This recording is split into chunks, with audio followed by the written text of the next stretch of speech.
Hare Krishna. This is Bhagavad Gita class 13 part 2. असां अॼु प्रकृति खे कंटिन्यू कंदे टिनी गुण प्रकृति जा जेके टे गुण थींदा आहिनि सतोगुण रजोगुण तमोगुण जे बारे में अॼु डिस्कस कंदासीं। त ही कृष्णा जो भगवान कृष्ण जो टे बेसिकली टे टाइप्स ऑफ एनर्जीज थींदियूं आहिनि। हिकिड़ी इंटरनल एनर्जी अंतरंग शक्ति, हिकिड़ी मार्जिनल एनर्जी तटस्थ शक्ति ऐं हिकिड़ी एक्सटर्नल एनर्जी बहिरंग शक्ति। त ही जेके टे मोड्स आहिनि गुडनेस पैशन ऐं इग्नोरेंस सतो तमो ऐं रजोगुण जेके आहिनि इहे कृष्णा जूं एक्सटर्नल जेको बहिरंग शक्ति आहे महामाया आहे, जेके महामाया चयो वेंदो आहे। जेको बहिरंग शक्ति थींदी आहे न भगवान जी उनखे महामाया चयो वेंदो आहे। त ही जेका कृष्णा जी महामाया आहे या बहिरंग शक्ति आहे ही टे गुण इन जा एस्पेक्ट आहिनि। माना कृष्णा जी जेका इंटरनल एनर्जी जेका अंतरंग शक्ति ऐं तथास्थ शक्ति जेका मार्जिनल शक्ति आहे इन्हनि ॿिन्ही जो कोन आहिनि ही जेके टे गुण आहिनि। ही टे गुण एस्पेक्ट्स आहिनि भगवान जी महामाया जा या बहिरंग शक्ति जा। ऐं हिनखे तव्हां हीअं हिन एग्ज़ाम्पल सां सम्झण जी कोशिशि करियो कि भॻवानु आहे, हिकिड़ो माण्हू आहे ऐं हिकिड़ी डॉल आहे। हाणे डॉल आहे मटीरियल एनर्जी माना ही जेको बहिरंग शक्ति, ठीकु आहे, ऐं मैन आहे कॉम्बिनेशन ऑफ मटीरियल ऐं स्पिरिचुअल एनर्जी, त ही थींदो मार्जिनल या तथास्थ शक्ति। ऐं भगवान त टोटली स्पिरिचुअल आहे त हू टोटली अंतरंग शक्ति थी वियो मेनली फुल। त ही जेका डॉल आहे फुल मैटर आहे, डेड आहे, ठीकु है, इंटरनली बि ऐं एक्सटर्नली बि। मैन आहे एक्सटर्नली मैटर आहे, अंदरि इंटरनली हू आत्मा आहे, सोल आहे, स्पिरिट आहे। ऐं भगवान त फुल स्पिरिट आहे, इंटरनली बि एक्सटर्नली बि। त डॉल फुल मैटर आहे, भगवान फुल स्पिरिट आहे, ऐं जेको मैन आहे इंसान आहे उहो हाफ स्पिरिट ऐं हाफ मैटर आहे, ठीकु है। त हाणे जीअं ही जेको इंसान सोल जीव सोल जीवात्मा आहे इहा एंटर कंदी आहे हिन मटीरियल बॉडी खे न हिन मटीरियल वर्ल्ड खे, सॉरी, त जीअं ही एंटर कंदी आहे हिन मटीरियल वर्ल्ड खे त हुनखे ही मटीरियल बॉडी ॾी वई हूंदी आहे। बिकॉज मटीरियल वर्ल्ड में त मटीरियल बॉडी हलंदी न। अॼु जंहिं कंट्री में वेंदासीं हुन कंट्री जी न करेंसी हलंदी। असीं अमेरिका में थोरी रुपीस कढी करे हलाए सघूं था। त तीअं ई हू अगरि जीअं सोल एंटर थी करे हिन मटीरियल प्रकृति में त हुनखे प्रकृति जी बॉडी मिलंदी आहे। ही जेका असांखे जड़ बॉडी मिलंदी आहे इहा प्रकृति। त असां जेको जीव आहियूं इहो कॉम्बिनेशन इहा मार्जिनल एनर्जी ऑफ कृष्णा आहियूं। मार्जिनल माना तथास्थ शक्ति ऑफ कृष्णा आहियूं जेका हाफ स्पिरिट आहे ऐं हाफ मैटर आहे, ठीकु है। ऐं जीअं ई असां ही जेको प्रकृति में एंटर कंदा आहियूं, जीअं ई असीं कॉन्टेक्ट में ईंदा आहियूं हिन प्रकृति जे, असां ही जेके टे मोड्स ऑफ मटीरियल टे गुण आहिनि जेके सतो तमो ऐं रजो इहे असांखे पकड़े वठंदा आहिनि। माना पोइ असांखे ही टई असांखे कठपुतली वांगुरु नचाईंदा आहिनि। जेसि ताईं असीं हिन प्रकृति में आहियूं असीं हिकिड़ी कठपुतली थी इन्हनि टिनी गुणनि जे हथ में हूंदा आहियूं। हाणे हिनखे वधीक ईअं सम्झबो त हिकु सेकेंड, त हिननि खे डीपली सम्झण खां पहिरीं असां हिकिड़ो नंढी स्टोरी मां हिननि टे गुणनि खे सम्झण जी कोशिशि कंदासीं। हाणे सभिनी खे हिन कैप सेलर जी स्टोरी ख़बर आहे न। स्कूल में त सभिनी कई आहे नंढनि क्लासनि में कि हिकिड़ो टोपी विकिरण वारो हूंदो, बास्केट खणी टोपी विकिरण वेंदो, पोइ हिकिड़े वण जे हेठां हू थोरो रेस्ट कंदो त हुनखे निंड अची वेंदी, ऐं पोइ जॾहिं हू उथंदो त ॾिसंदो हुनजी सॼी टोकरी ख़ाली आहे, सभु टोपियूं गायब आहिनि। त इहा स्टोरी त सभिनी खे ख़बर हूंदी। त जॾहिं हू उथे थो त ॾिसे थो कि सभु टोपियूं गायब आहिनि ऐं केरु खणी वियो, हू सभु जेके वण में बांदर हेतिरा सारा वेठा हुआ उन्हनि सभिनी बांदर हिकु हिकु टोपी खणी पाए छॾी हुई। त हुनजी बास्केट हुन वीचारे ग़रीब माण्हू जी बास्केट सॼी ॻाल्हि। हाणे हिन सिचुएशन में हू कीअं रिएक्ट कंदो अगरि हू अलॻि अलॻि मोड में हूंदो त उहो असीं ॾिसंदासीं।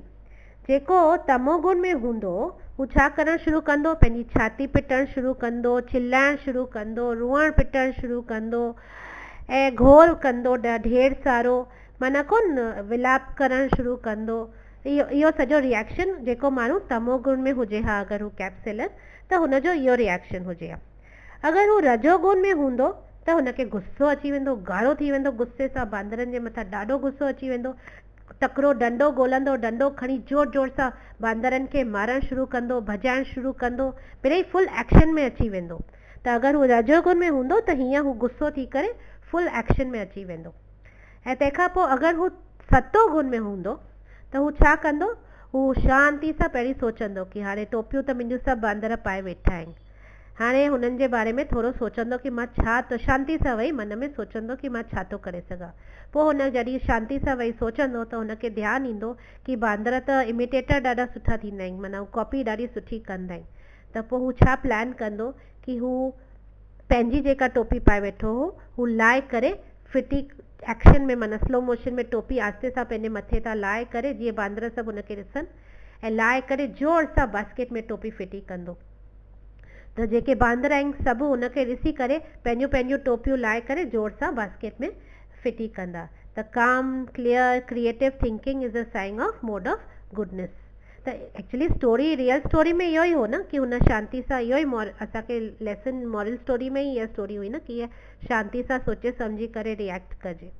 त रिएक्शन्स ॾिसो अलॻि अलॻि गुणनि जे हिसाब सां थी सघनि था। त जेको तमो गुण में हूंदो आहे न, हू हमेशह इनसिक्योर हूंदो आहे, पैनिकी हूंदो आहे, हुन में हमेशह डपु हूंदो आहे, हू डिप्रेस्ड हूंदो आहे, कंफ्यूज़्ड हूंदो आहे, मोहित हूंदो आहे ऐं डल हूंदो आहे। इहो अथव क्वालिटीज़ जेके तमो गुण में हूंदा आहिनि। जेके रजो गुण में हूंदा आहिनि हू तमामु तकड़ कंदा आहिनि हर ॻाल्हि जी, उन्हनि खे लालच घणी हूंदी आहे, उन्हनि खे हर ॻाल्हि जी इच्छा कामना घणी हूंदी आहे, माना कोन हमेशह एक्टिव रहंदा आहिनि कुझु न कुझु हासिलु करण लाइ या करण लाइ, ऐं उन्हनि खे कुझु न कुझु पियो खपंदो आहे, इच्छाऊं ॾाढियूं हूंदियूं आहिनि। इहो थींदो आहे रजो गुण जो कैरेक्टर। ऐं जेके सतो गुण में हूंदा आहिनि हू हर का शइ खे पंहिंजी राइट पोज़ीशन में ॾिसंदा आहिनि। चाहे हू जेको सतो गुण क्वालिटी आहे न, हू माण्हू खे काम क्लियर क्रिएटिव थिंकिंग जी ओर वठी वेंदी आहे। त हुननि जो जेको स्टेट ऑफ माइंड हूंदो आहे न, हू थोरो इफेक्टिवली लाइफ जा प्रॉब्लम्स जा सोल्यूशन्स कढी सघंदा आहिनि। त जेको सतो गुण में हूंदो आहे न, हू टोटली आस्ते आस्ते क्लीन थी वेंदो आहे, अंदरां बि ऐं ॿाहिरां बि क्लीन रहंदो आहे। त इहे क्वालिटीज़ आहिनि, माना इहे इन स्टोरी मां असां सम्झोसीं कि अलॻि अलॻि गुणनि जा रिएक्शन्स कीअं कीअं ईंदा आहिनि साॻे इंसान में अची सघनि था। तीअं ई जानवरनि में बि ॾिसूं त जीअं हाथी आहे, त हाथी सतो गुण में अथव, छो कि हू फ्रेश ग्रीन वेजिटेरियन फूड घास खाईंदो आहे, हू स्ट्रॉन्ग आहे पर जेंटल आहे, ह्यूज आहे, हाथी केतिरो वॾो आहे, केतिरो ह्यूज आहे, स्ट्रॉन्ग आहे, शक्तिशाली आहे, तॾहिं पोइ हिकदमि जेंटल एनिमल आहे। ऐं हुनखे बुद्धि बि आहे, हू इंसाननि सां गॾु हुन हिसाब सां कमु करे सघंदो आहे, माना हेतिरा नंढा ह्यूमन्स जीव बि हेॾे वॾे हाथी खां बैलेंस करे कमु करे सघंदा आहिनि, छो कि हुन में उहा अंडरस्टैंडिंग आहे। उन जे अगेंस्ट अगरि टाइगर ॾिसजे त हू रजोगुण में स्थित जानवर आहे, फियर्स आहे, रेस्टलेस आहे, अग्रेसिव आहे, ॿियनि खे मारंदो आहे ऐं फ्लैश खाईंदो आहे। त बेसिकली उनखे तमोगुण जी रजोगुण जी क्वालिटीज़ आहिनि। ऐं तमोगुण में जानवर अचे थो जैकिल, लोमड़ी, हू तमोगुण में छो आहे, छो कि हू पंहिंजो खाधो ॻोल्हणु कष्ट करे ॻोल्हणु कोन वेंदी आहे, कमु कोन कंदी आहे। जेको बि ॿियनि जो जानवरनि जो खाधल बचियल पियो हूंदो आहे न फूड, हू उहो ई खाईंदी आहे। ऐं हू हमेशह डिजल हूंदी आहे, लेफ्ट राइट पई निहारंदी आहे, कोन फियरफुल हूंदी आहे, ऐं लेज़ी बि ॾाढी हूंदी आहे। त राति जो ई घुमंदी आहे, रोशनी में निकिरण ते कोन कंदी आहे। त हीउ जैकल तमोगुण में थो अचे। त ईअं करे घणेई एग्ज़ाम्पल्स आहिनि, त एतिरो त असां नथा वञी सघूं, पर ही हिकिड़ो थोरो शॉर्ट वे हो सम्झण जो अलॻि अलॻि गुण। पर हाणे असीं मेन पॉइंट ते अचूं था कि कीअं ही क्वालिटीज़ ज़ंजीरूं आहिनि। मतिलबु चयो वेंदो आहे शास्त्रनि में कि अगरि तमोगुण लोहे जी ज़ंजीर आहे, रजोगुण चांदी जी ज़ंजीर आहे, त सतोगुण वरी सोन जी ज़ंजीर आहे। आहिनि टई, ईअं न सोचिजे कि मां ही साम्हूं वारो तमोगुण में आहे या ही रजोगुण में आहे, मां त भई ॾाढो शांति सुठो माण्हू आहियां, मां सतोगुण में आहियां। न, सतोगुण वारो बि ज़ंजीर में ई ॿधियो पियो आहे, खणी हू सोन जी ज़ंजीर आहे, पर हू ॿधो पियो आहे। हिन संसार में जेको बि जीव आहे हू ॿधल आहे, पोइ भले सोन जी ज़ंजीर सां हुजे। चयोमांव न, जीअं ई हिन संसार में हू आत्मा एंटर कंदी आहे, हुनखे मटीरियल बॉडी जीअं ई मिलंदी आहे, हू प्रकृति जे कॉन्टेक्ट में जीअं ई ईंदी आहे, हुनखे टे गुण पकड़े वठंदा आहिनि। त इहे टे ज़ंजीरूं हुनजे गले में पेरनि में ॿधिजियूं वेंदियूं आहिनि। ऐं इहे टई ज़ंजीरुनि मां भले असीं पोइ सतो गुण में बि हुजूं न पहुची वञूं, तॾहिं बि असीं ज़ंजीर सां ई जकड़ियल हूंदासीं, खणी उहा सोन जी ज़ंजीर हूंदी। त हाणे हाँ, त हाणे सतो गुण जी क्वालिटी खे असीं ॾिसूं त सतो गुण में हिकिड़ी प्राइम क्वालिटी थींदी आहे कि हू नॉलेज सीक कंदा आहिनि। उन्हनि खे हमेशह ज्ञान ॻोल्हण जी, ज्ञान पाइण जी हमेशह इच्छा हूंदी आहे। तॾहिं ही जेके साइंटिस्ट, फिलोसोफर्स, सोशल वर्कर्स, ही सभु जेके आहिनि ही हायर नॉलेज सीक कंदा आहिनि ऐं नॉलेज ई उन्हनि खे ख़ुशी ॾींदी आहे। उन्हनि खे इग्नोरेंट रहण या अज्ञानी रहण में हू टॉलरेट कोन करे सघंदा आहिनि। इन करे हू मूर्ख माण्हुनि खां या बेवकूफ़ माण्हुनि खां या अज्ञानी माण्हुनि खां या स्टूपिड आर्ग्यूमेंटेटिव माण्हुनि खां पासो वठंदा आहिनि ऐं हू हुन अहिड़ी कंपनी ॻोल्हंदा आहिनि, अहिड़ो संग ॻोल्हंदा आहिनि जिते हुननि जे नॉलेज खे किक मिली सघे, हू अञा कुझु ज्ञान हासिल करे सघनि। त इहा सतो गुण जी नॉलेज जी क्वालिटी थींदी आहे। पैशन में ईअं थींदो आहे रजोगुण में कि हुनखे अनलिमिटेड डिज़ायर्स थींदियूं आहिनि, कि इहो हॉलमार्क थींदो अथव पैशन जो, रजोगुण जो, कि हुनखे इच्छाऊं ॾाढियूं हूंदियूं आहिनि। तॾहिं उहो माण्हू माना अगरि सम्झजे हिनखे ॾाढियूं ॾाढियूं इच्छाऊं आहिनि माना हू रजोगुण में आहे। ऐं तमोगुण त तमोगुण आहे, तमोगुण माना मैडनेस, माना माॻई कोन हिकिड़ो चरियो माण्हू छा कंदो आहे, न हुनखे इच्छाऊं हूंदियूं आहिनि, न हुनखे कुझु ज्ञान बटोरण जो कुझु ध्यानु हूंदो आहे, हू बसि मिड़ई पियो जीअंदो आहे अज्ञानता जी ऊंधाए में, ऐं इन करे उनखे तमोगुनी चयो वेंदो, तमोगुनी माण्हू खे पागल चयो वेंदो आहे। ऐं अगरि ॾिसजे वरी सतोगुण में, सतोगुण जो माण्हू जेको आहे उहो कोशिशि कंदो आहे कि मां पंहिंजे लाइफ में कॾहिं बि को बि पाप न करां। हुनखे लॻंदो आहे कि मां हमेशह सुठो हुजां, माण्हू मां डिस्प्ले बि सुठियूं क्वालिटियूं करां जीअं माण्हू मूंखे इज़त कनि, प्यार कनि, माना ऐं हू कोशिशि बि इहो ई कंदो आहे कि हू हुनजे दिलि में गुस्सो न अचे, नफ़रत न अचे, डपु न अचे, एक्सप्लॉइटेशन न अचे, कूड़ ॻाल्हाइण न अचे।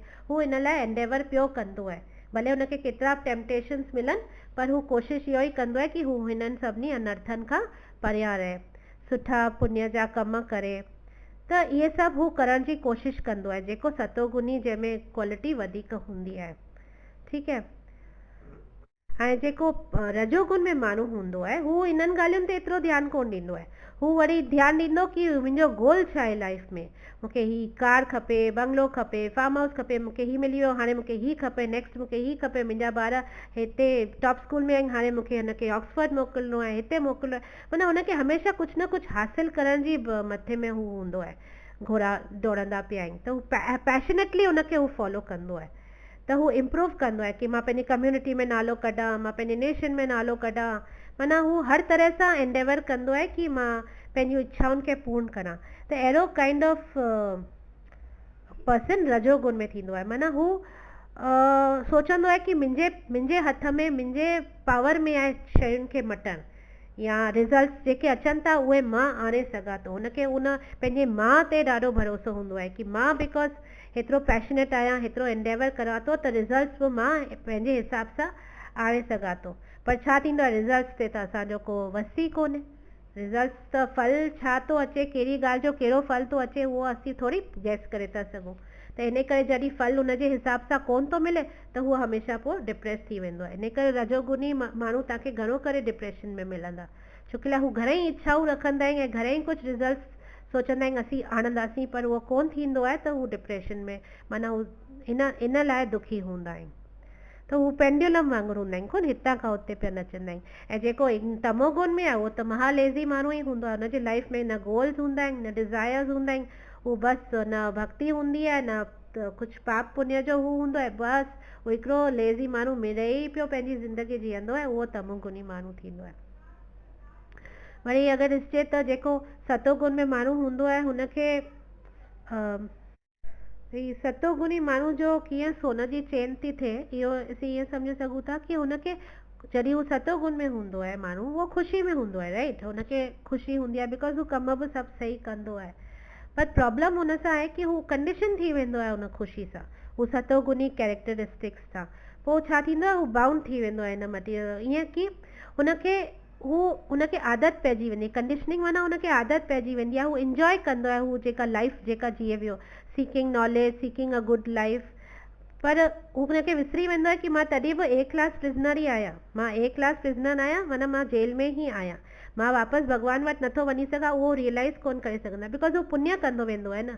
ऐं हू कंटिन्यूअली अगरि पुण्य कंदो वेंदो आहे त पुण्य जो रिज़ल्ट बि त एंजॉय कबा। अॼु अगरि मां सुठो कमु अॼु को करां थी, चैरिटी थी करां या कंहिंखे हेल्प थी करां, त उनजो बि त मूंखे रिज़ल्ट मिलंदो न, ऐं उनजो रिज़ल्ट भोगण लाइ त मूंखे हिन संसार में ई रहणो पवंदो न। हिन संसार खां जेसि ताईं असांजा अकाउंट्स असीं जॾहिं अॻियां कर्मा जो सेक्शन कंदासीं, उहो त ॾाढो लंबो सेक्शन थियण वारो आहे, त जॾहिं असीं कर्मनि जो हिसाब जो जेको सेक्शन कंदासीं उन में असांखे ख़बर पवंदी कि पुण्य करण बि केॾी वॾी हिकिड़ी मुसीबत आहे। उहो तव्हांखे अॻियां ख़बर पवंदी जॾहिं कर्मा कवर कंदासीं। त असां अगरि कुझु पुण्य बि करूं था त उनखे बि असांखे रिज़ल्ट्स मिलंदा, ऐं उहे रिज़ल्ट्स भोगण लाइ बि असांखे हिन संसार में ई रहणो पवंदो। त हीउ जेको सतोगुण जो इन करे बि हिनखे चेंज चयो वेंदो आहे, सतोगुनी हुजण बि। ऐं जेको रजोगुनी आहे उनजो पैशन थींदो आहे बेसिकली ऑपोज़िट सेक्स सां बि।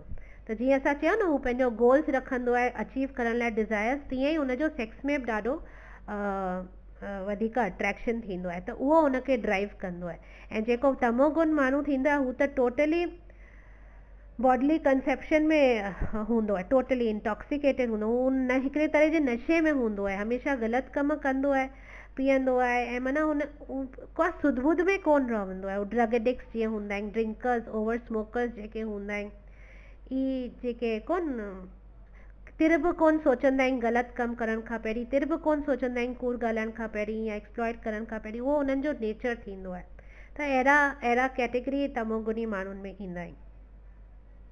हाणे डिफरेंस आहे कि भगवत गीता में सेकेंड चैप्टर में भगवान ॿुधाइनि था कि कीअं डिफरेंस आहे कि जेके सतोगुण माण्हू आहिनि ऐं जेके तमोगुण माण्हू आहिनि ऐं जेके रजोगुण माण्हू आहिनि, उन्हनि में डिफरेंस छा आहे। त उन में हिकिड़ो श्लोक आहे जेको हींअर कोन अॻियां ई पढ़ंदासीं, न त ॾाढो टाइम थो निकिरी वञे। त जेको उनजो मतिलबु माना उन श्लोक जो ईअं आहे कि जेको ॾींहुं आहे हिकिड़े सतोगुनी माण्हू लाइ, उहो ई राति आहे तमोगुनी माण्हू लाइ। माना हू पोलर ऑपोज़िट आहिनि, जेके सतोगुण ऐं तमोगुण आहिनि न, उहे टोटली पोल्स अपार्ट आहिनि हू माण्हू। माना जेॾीमहिल हिन जो मतिलबु आहे कि जेॾीमहिल सतोगुण जो माण्हू एक्टिव हूंदो आहे ओॾीमहिल तमोगुण जो माण्हू सुम्हियो पियो हूंदो आहे, ऐं जेॾीमहिल सतोगुण जो माण्हू सुम्हियो पियो हूंदो आहे ओॾीमहिल तमोगुण जो माण्हू एक्टिव हूंदो आहे। अगरि असां हिनखे डीप अंडरलाइन मीनिंग में न बि वञूं, अगरि रुगो सुपरफिशियल ॿाहिरां लिटरल मीनिंग में बि ॾिसूं त ॾिसो न, जेॾीमहिल सुबुह जो 3 लॻे ब्रह्म मुहूर्त में सतोगुनी माण्हू उथी करे जप तप कंदा आहिनि, ओॾीमहिल अञा पार्टियुनि मां, पब्स मां, डिस्कोस मां, लेट नाइट मूवीज़ मां तमोगुनी माण्हू अची करे त अञा ओॾीमहिल अची अञा सुम्हंदा आहिनि। त बेसिकली इन जो लिटरल मीनिंग इहो आहे।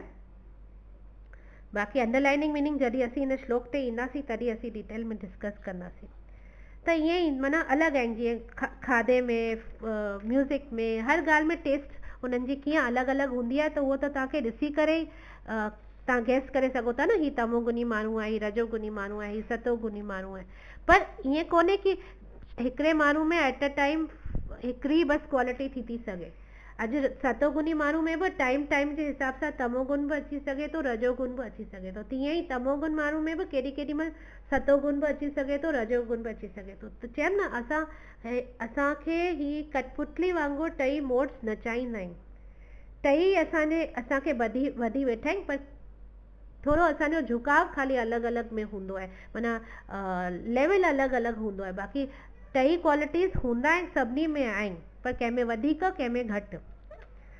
त हाणे फूड अगरि ॾिसूं, अगरि रोटी ॾिसूं त डिफरेंट मोड्स में कीअं फूड आहे कि चवंदा आहिनि न, जैसा अंत वैसा मन। त फूड जेको असीं खाईंदा आहियूं उहो इन्फ्लुएंस कंदो आहे असांजे थॉट्स खे, ऐं इन करे पोइ इहो असांजे मोड खे बि माना असांजे गुण खे बि डिसाइड कंदो आहे। माना चवंदा आहिनि न, तमामु क्लोज़ कनेक्शन थींदो आहे between what we eat and what we think and do. माना असीं जेको खाईंदा आहियूं उन हिसाब सां ई असीं सोचंदा आहियूं ऐं उन हिसाब सां ई असीं कर्म कंदा आहियूं। ऐं बिकॉज़ ही जेके 3 गुण आहिनि जेके असांखे बाइंड कनि था, इन में फूड जो ॾाढो वॾो मेजर रोल थींदो आहे डिसाइड करण लाइ कि असां कहिड़े गुण में वधीक स्ट्रेंथेंड आहियूं। त अगरि चवंदा आहिनि शास्त्रनि में कि अगरि तव्हां डिसाइड करे, अगरि तव्हांखे माना सम्झ में अची वियो आहे कि मां अगरि तमोगुण में आहियां त मूंखे सतोगुण में वञिणो आहे या रजोगुण में वञिणो आहे, कि मां मूं में वधीक रजोगुण आहे त मूंखे शायदि सतोगुण में वञिणो आहे। त चवनि था बेसिक स्टार्ट तव्हां फूड खां ई करो त तव्हांजो चङो फ़र्क़ु उन में अची वेंदो। अगरि माना मूंखे लॻे थो मां थोरो वधीक रजोगुण में आहियां, मूंखे इच्छाऊं आहिनि, मूंखे घणेई कुझु हासिलु करण जी तमन्नाऊं आहिनि, मां घणेई ॻाल्हियुनि सां अट्रैक्ट थी थियां, त अगरि मूंखे लॻे थो न हाणे मूंखे थोरो थोरो सभु शास्त्र पढ़ी सम्झ में अची वञो, न मूंखे सतोगुण में वधीक स्थित थियणो आहे, तॾहिं मां कुझु पंहिंजे लाइ करे सघंदसि, पंहिंजे आत्मा लाइ करे सघंदसि, त अगरि मां चाहींदसि मां सतोगुण में शिफ्ट थियां त मूंखे इहो त ख़बर हुजणु खपे कि मां किथां खां शुरू करां। त इन करे चवंदा आहिनि शास्त्रनि में कि रोटी खां शुरू कजे, बिकॉज़ उहो तमामु सिंपल में सिंपल ॻाल्हि आहे जेको असांखे हेल्प कंदी कि असीं पंहिंजे गुण जे लेवल खे कीअं मटियूं। त जेको सतोगुणी माण्हू थींदा आहिनि हू अहिड़ो रोटी खाईंदा आहिनि जेको हुननि जी लाइफ खे हेल्दी ड्यूरेशन ऑफ लाइफ खे इंक्रीज़ करे, माना healthy years to your life, माना हू पंहिंजी लाइफ जीअं हेल्दी रहे हू अहिड़े हिसाब सां रोटी खाईंदा आहिनि। हुननि जी एग्ज़िस्टेंस खे प्योरीफाई करे हू अहिड़े हिसाब सां रोटी खाईंदा आहिनि। जेको रोटी स्ट्रेंथ ॾिए, जेका रोटी हैप्पीनेस ॾिए, जेका रोटी सेटिस्फैक्शन ॾिए बॉडी माइंड ऐं सोल खे, हू अहिड़े तरीक़े जी रोटी सतोगुनी माण्हू खाईंदा आहिनि।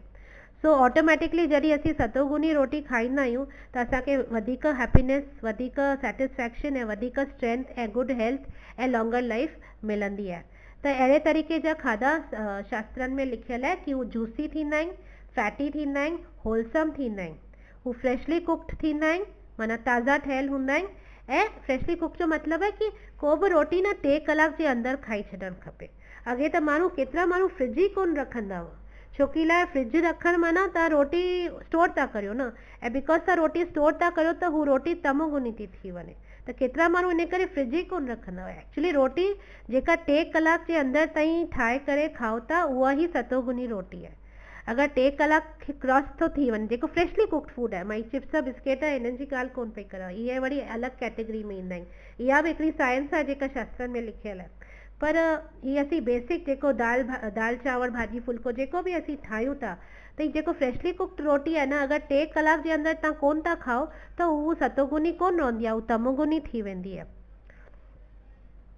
त जेके रोटियूं सतोगुण में हूंदियूं आहिनि न, हू तव्हांखे साइड इफेक्ट्स बि कोन थींदो, कॾहिं लूज़ मोशन कोन थींदो, हार्ट बर्न, एसिडिटी कोन थींदी, छाती कोन सरंदी। जनरली तव्हां हमेशह शांति रहंदा, हेल्दी रहंदा, हैप्पी रहंदा ऐं स्ट्रॉन्ग रहंदा। त सतोगुनी फूड जेको थींदो आहे उहो त अंडरस्टूड आहे स्ट्रिक्टली वेजिटेरियन फूड थींदो आहे। खीर थींदो आहे, खीर जा प्रोडक्ट्स थींदा आहिनि, स्पेशली खीर उहो जेको गांइ जो खीर, नॉट एनी अदर खीर। गांइ जो खीर खे इम्पोर्टेंस ॾियल आहे सतोगुन में, छोकी लाइ इन करे त काउ प्रोटेक्शन लाइ गऊ सेवा, गऊ प्रोटेक्शन, इहो सभ जो इम्पोर्टेंस इंडिया में छो आहे, बिकॉज सतोगुनी खाधे में cow's milk plays a major role. That's why cow protection also is a very important thing in our शास्त्रास, बिकॉज इहो असांखे हेल्प्स अस टू डेवलप सतोगुण। त उहो ई आहे, पर छा आहे न, असां उहो फॉलो करणु असांखे ॾाढो डिफिकल्ट लॻंदो आहे। सतोगुनी लाइफ स्टाइल, सतोगुनी खाधो, इहो ई असांखे रुजुता दिवेकर चए कि दाल चांवर भाॼी फुल्को खाओ, जंक फूड न खाओ। असां अगरि उनखे फॉलो कंदासीं, या ॿिया न्यूट्रिशनिस्ट जेके आहिनि, जेके ॿिया केरु आहिनि,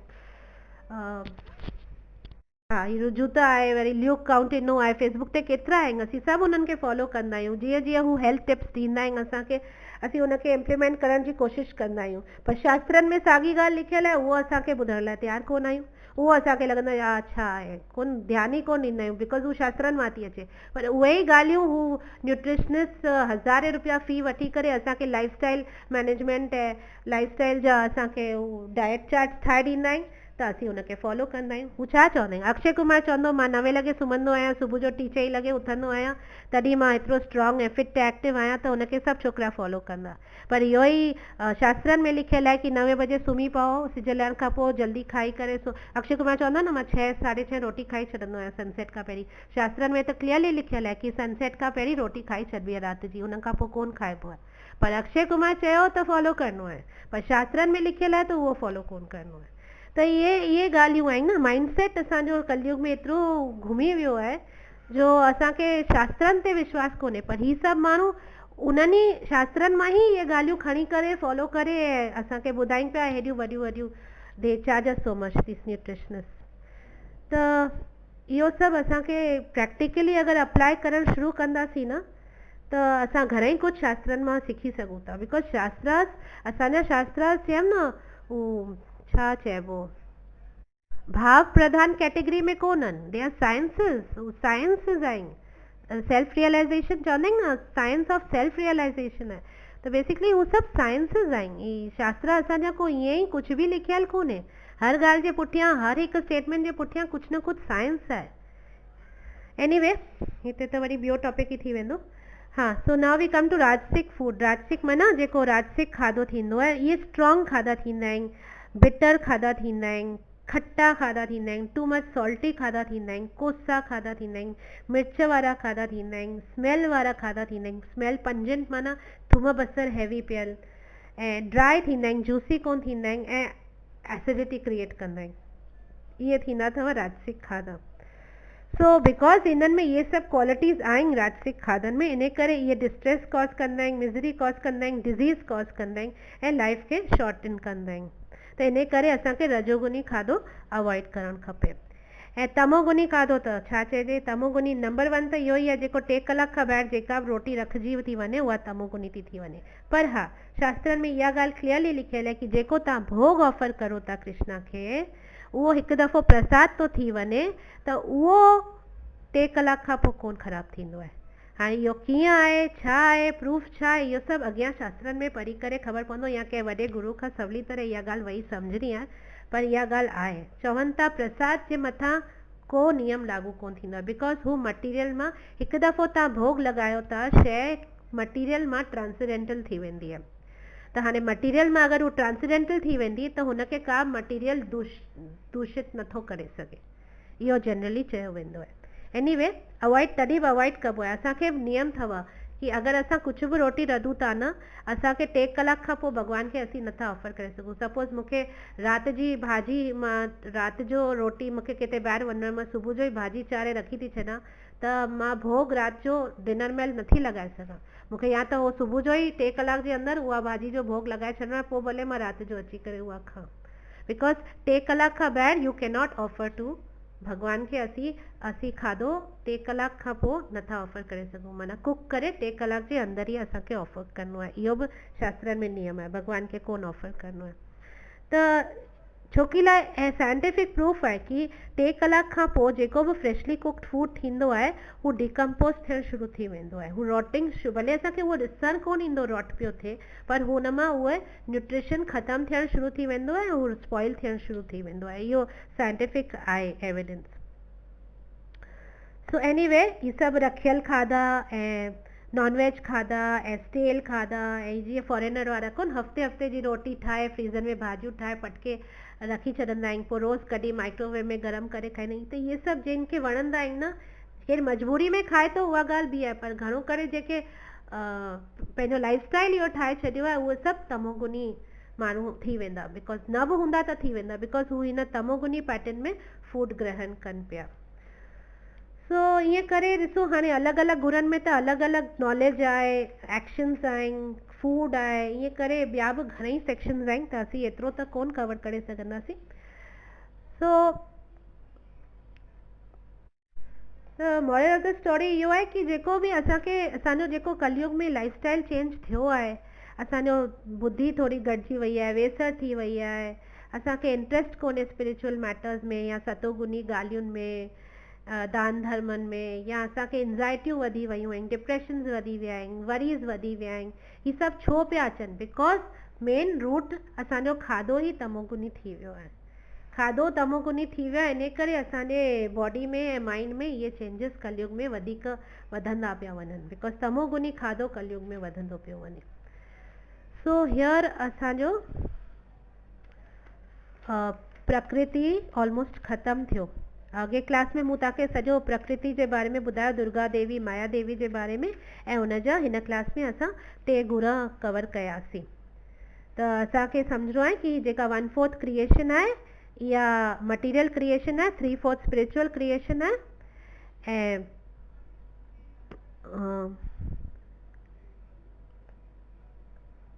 मस्टर्ड सीड जे बराबरि आहे। त कृष्णा छा था चवनि कि देवी ही एषा गुणमयी मम माया दुरतया मामेव ये प्रपद्यन्ते मयम एतम तरंती ते। मतलब कि ही प्रकृति जा टे गुण जेके आहिनि ही मुंहिंजी देवी शक्ति आहिनि ऐं हिनखे पार करणु ॾाढो कठिन आहे, पर जेको मुंहिंजी शरणागत थिए थो उहो आराम सां हिनखे पार करे सघे थो। त कृष्णा क्लियरली चवनि था कि हिननि टे गुणनि खे असीं, हिननि टे गुणनि जी जेके चेन्स आहिनि असीं हिन मां आज़ादु नथा थी सघूं, पर जेको मुंहिंजी शरण में अचे थो उहो आराम सां हिन माया खे पार करे सघे थो। त मां एंड कंदसि हिन गुरबानी में हिकिड़ो श्लोक आहे, शब्द आहे, सॉरी श्लोक चई, शब्द आहे पंहिंजे गुरु ग्रंथ साहिब में, आई थिंक अर्जन देव जो आहे, गुरु अर्जन देव जो आहे कि कंहिंजो आहे, शायदि हुनजो ई आहे। त श्याम सुंदर तज नींद क्यों आई, ॾाढो मस्तु शब्द आहे, अगरि तव्हां ॾिसंदा न गूगल कंदा तव्हांखे मिलंदो।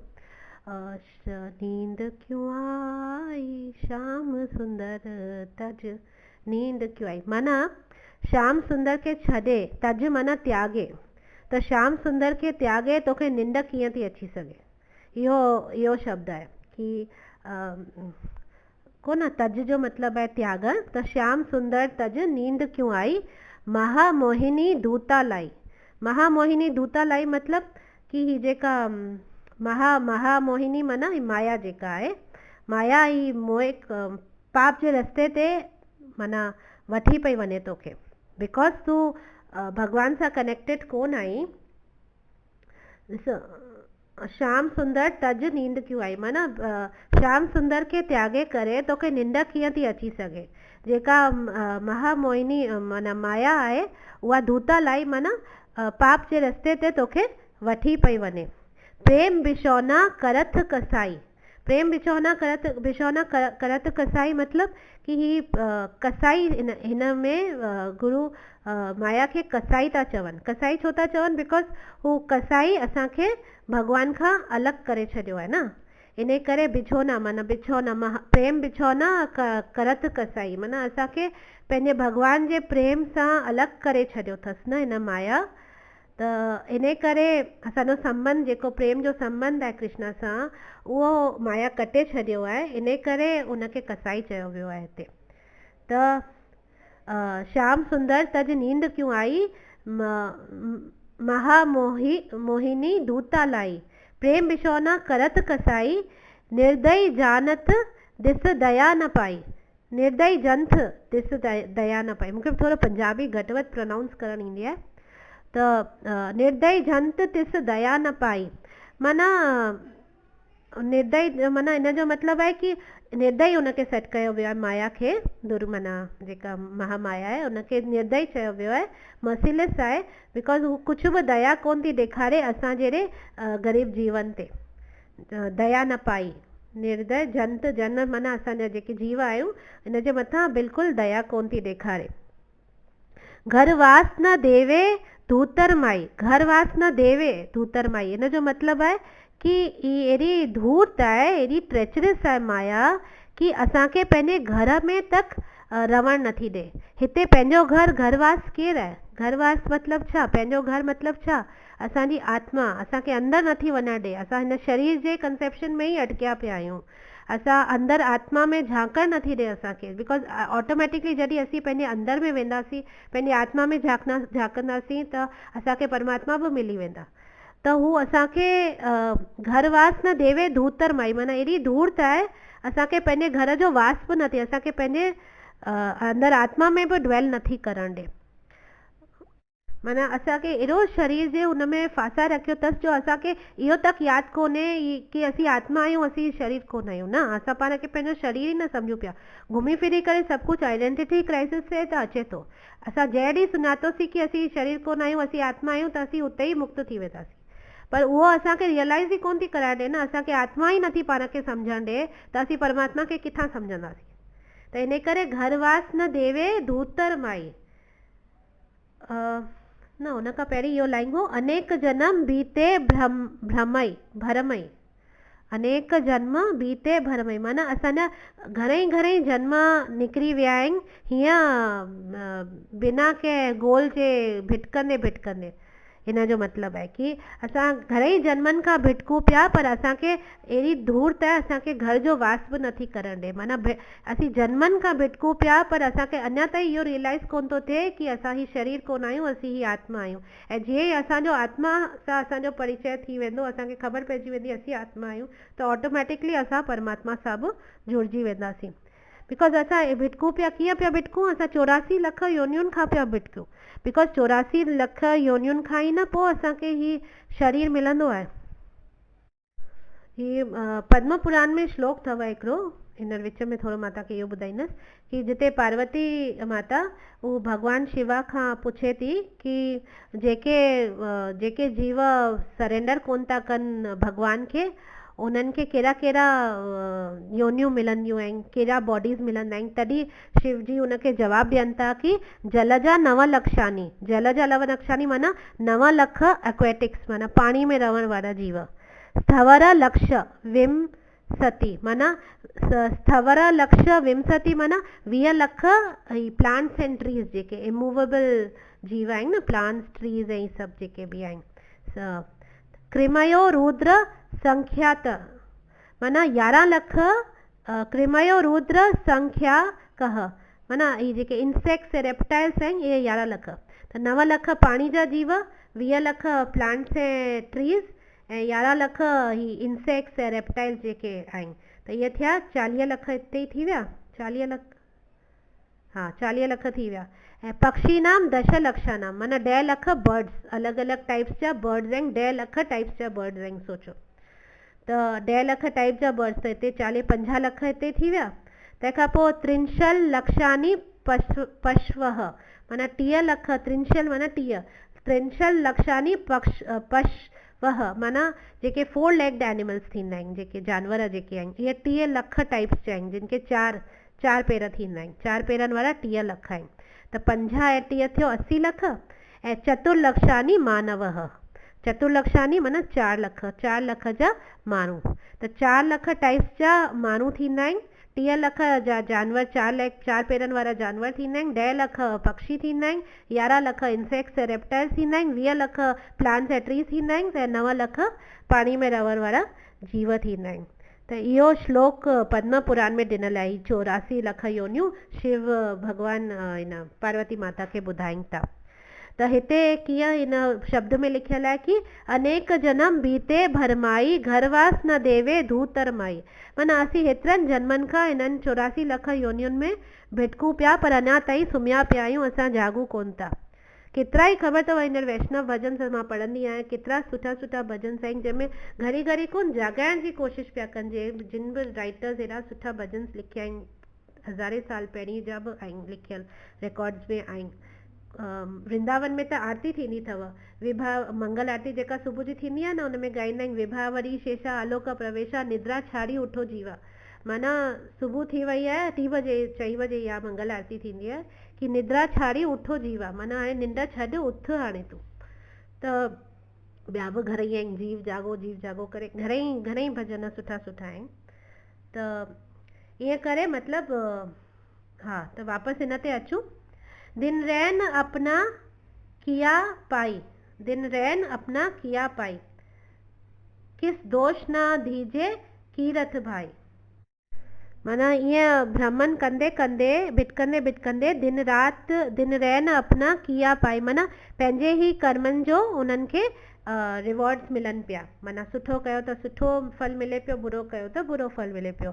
किस दोष न दीजे कीरथ भवाई माना ॿियो कंहिंखे बि ब्लेम न करणु खपे, पंहिंजे कुझु बि कर्मनि जो ई हिसाबु आहे, ॿिए कंहिंखे कॾहिं दोष न ॾियणु खपे। सुन साजन संत जन भाई चरण शरण नानक गठ पाई। माना हिते चवनि था कि ओ फ्रेंड माना साजन माना सुन ॿुध, ओ फ्रेंड संत ऐं जन माना जेके जीव आहियो, ऐं भाई माना भौर, चरण शरण नानक गति पाई माना नानक कंहिंजी गति पाई आहे। गुरु नानक हिते चवनि था कि नानक कंहिंजी गति पाई आहे, चरण शरण माना उन भॻवान जी चरणनि जी जेको शरण खई अथसि भॻवानु, उते ई नानक पंहिंजी गति पाई आहे। माना हेॾा जन्म भ्रमण करण खां पोइ अनेक जन्म बीते भरमाई, माना हेतिरा जन्म भिटकण खां पोइ बि ही सभु कर्मनि जो हिसाब वठण खां पोइ बि शरण असांखे किथे मिली, हिते भगवान जे चरणनि में। मूंखे एतिरो पंजाबी ईंदी कोन्हे, पर जेतिरो मां कढी सघी आहियां मतिलबु सॼो, थोरो गूगल बि करिणो पियो। त बेसिकली इहो आहे कि श्याम सुंदर तज नींद क्यों आई। नींद माना नींद कहिड़ी, नींद ॿ टाइप्स जी नींद अथव हिते, रुगो हिते सुम्हण वारी नींद कोन्हे, हिते निंड अज्ञानता ॾी बि निंड आहे। हिकिड़ी त फिज़िकल निंड आहे कि सुम्हिजे न, असांखे जागरो आहे। मनुष्य जन्म जागार आहे, 84 लख योनियुनि मां जागण जो जन्म आहे मनुष्य योनि। त ॿी निंड जेका आहे इहा अज्ञानता जी निंड आहे, जेको ज्ञान कोन था वठूं असीं भगवान जे बारे में ऐं उन सां जुड़जण जे बारे में, इहा निंड आहे। त इहा निंड बि असांखे भगवान खे त्यागाए थी न, ऐं सुम्हिया पिया आहियूं तॾहिं बि असीं भगवान खे त्यागियूं पिया, बिकॉज़ असांजो मनुष्य जन्म मिलियो ई भगवान खे भगवान सां कनेक्ट करण लाइ आहे। त श्याम सुंदर तज नींद क्यों आई, महा मोहिनी दूता लाई। त ही माया जो कमु आहे। हिन भजन में शब्द में असांखे ॿुधाइनि था कि असांखे प्रेम बिछोना करत कसाई, निर्दयी जंत तिस दया न पाई। त इहो ई माया जो कमु आहे, जेको मां तव्हांखे हींअर 2 क्लासनि खां सम्झाया पई। असांखे भगवान जे प्रेम सां अलॻि कयो अथसि ऐं असां ते बिल्कुलु दया कोन ॾेखारंदी आहे। असीं सोचूं कि हा असांखे सभु कुझु मिले पियो, असांजे मथां माता जी असीम कृपा आहे। कृपा आहे ऐं इन करे ई हू असांखे भगवान सां जोड़ण जी कोशिशि करे थी। हू जेको बि असां लाइ करे पई, हू असांजे मथां दुर्गा कृपा ई करे पई, छो कि लाइ हू हर तरह सां असांखे कीअं न कीअं भगवान सां वापसि सरेंडर कराइण जी कोशिशि करे पई। इन करे जेको बि असां सां थिए पियो, हू माता जी कृपा ई आहे असांजे मथां। त ही प्रकृति जो अॼु असां ख़तमु कयोसीं। हाणे नेक्स्ट क्लास में असीं काल माना 4th concept of Bhagavad Gita काल आहे, उहो ॾिसंदासीं। So thank you very much. Hare Krishna.